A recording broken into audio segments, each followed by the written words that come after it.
Usiwasahau waliokumbusha. Waliokumbusha ni wakanani? Wanaweza kuwa ni wazazi, wanaweza kuwa ni ndugu, wanaweza kuwa ni marafiki au watu baki. Tunasema kwamba usiwasahau waliokumbusha. Kuna muda unapitia katika kipindi kigumu, unapitia kipindi cha kuugua, unapitia kipindi cha kukosa pesa, unapitia kipindi kigumu katika ndoa yako, unapitia kipindi kigumu katika masomo yako, unapitia kipindi kigumu katika ndoa yako.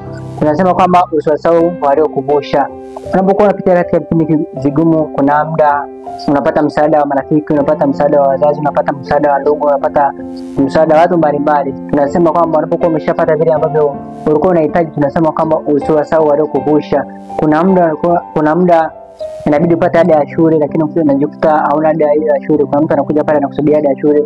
Kuna muda kwenye mahusiano ulikuwa familia yako haieleweki, ndoa yako haieleweki, mahusiano yako haieleweki, lakini unakuta mtu anakuja anakusaidia, anakufuatilia changamoto yako.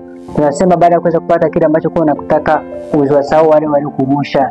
Anizeni katika ulikuwa kwenye magonjwa mbalimbali, ulikuwa kwenye magonjwa, ulikuwa una pesa za kuweza kujitibu. Kuna mtu alikuja pale akakupatia pesa ukapona. Baada ya kuweza kupona, tunasema kama usimsahau yule aliyekumbusha.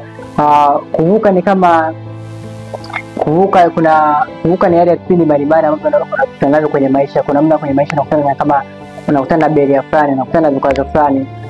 Kwenye hivyo vikwazo Mungu huwa anainua watu, wanakuja na kusaidia na kutia moyo, wanakumbusha katika hivyo vikwazo. Tunasema Mungu anatumia watu. Kwa hiyo unapokuwa unapitia vipindi vigumu, kuna muda wanakuja marafiki, wanakuja ni ndugu na wazazi au mtu yeyote ile, anakuja na kukumbusha. Tunasema baada ya kuweza kuvuka, usiwasahau wale waliokumbusha. Na kuna muda inawezekana ulikuwa unakosa pesa za kwenda shule, unakosa pesa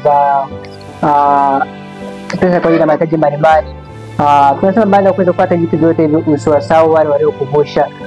Na kushauri kwamba wale waliokusaidia, ni tena ulikuwa kwenye kipaji chako, ulikuwa na kipaji cha kuimba, ulikuwa na kipaji cha mpira, mtu akaja kukushika mkono kwenye hicho kipaji chako. Baada ya kuweza kufanikiwa kwenye hayo yote ambayo ulikuwa unayataka, usiwasahau wale waliokumbusha. Wakumbuke, hata wapigie simu, wajulie hali, hata kama hauna kitu cha kuweza kuwapa, hata wape hata neno shukrani inatosha. Wakumbuke wale waliokumbusha, usiwasahau kamwe. Watu wengi sana tunapokuwa tunapitia katika magumu, tunapokuwa tunapitia kipindi cha huzuni, kipindi cha kukosa pesa, kuna watu wanakuja wanatusaidia, lakini baada ya hapo tunakuwa tunawasahau. Inawezekana ni wazazi, ulikuwa mdogo ukapeleka shule primary, secondary, ukamaliza chuo, unapomaliza chuo unaanza tena kuwasahau wazazi wako. Mwingine amesoma amaliza chuo, anaanza kuwadharau wazazi wake, mwingine anasema hao sio wazazi wangu. Lakini kumbuka hao wazazi wako na wakati ndio waliokumbusha. Tunasema kwamba wakumbuke wale waliokumbusha, usiwasahau. Wakumbuke waliokumbusha, wapigie simu, watumie chochote kama ni Christmas, watumie chochote kama ni Eid, watumie chochote siku yote ile, wajulie hali, wapigie simu, watie moyo, wasaidie pale ambapo wanahitaji msaada. Tunasema usiwasahau waliokumbusha. Majina yangu naitwa Rapson Jason na hapa ni Akiza TV. Endelea kutufuatilia katika mitandao ya kijamii kama Facebook, YouTube, TikTok na Instagram kwa jina la Akiza TV. Pia nakukumbusha usisahau kusubscribe katika YouTube channel yetu kwa jina la Akiza TV Tanzania.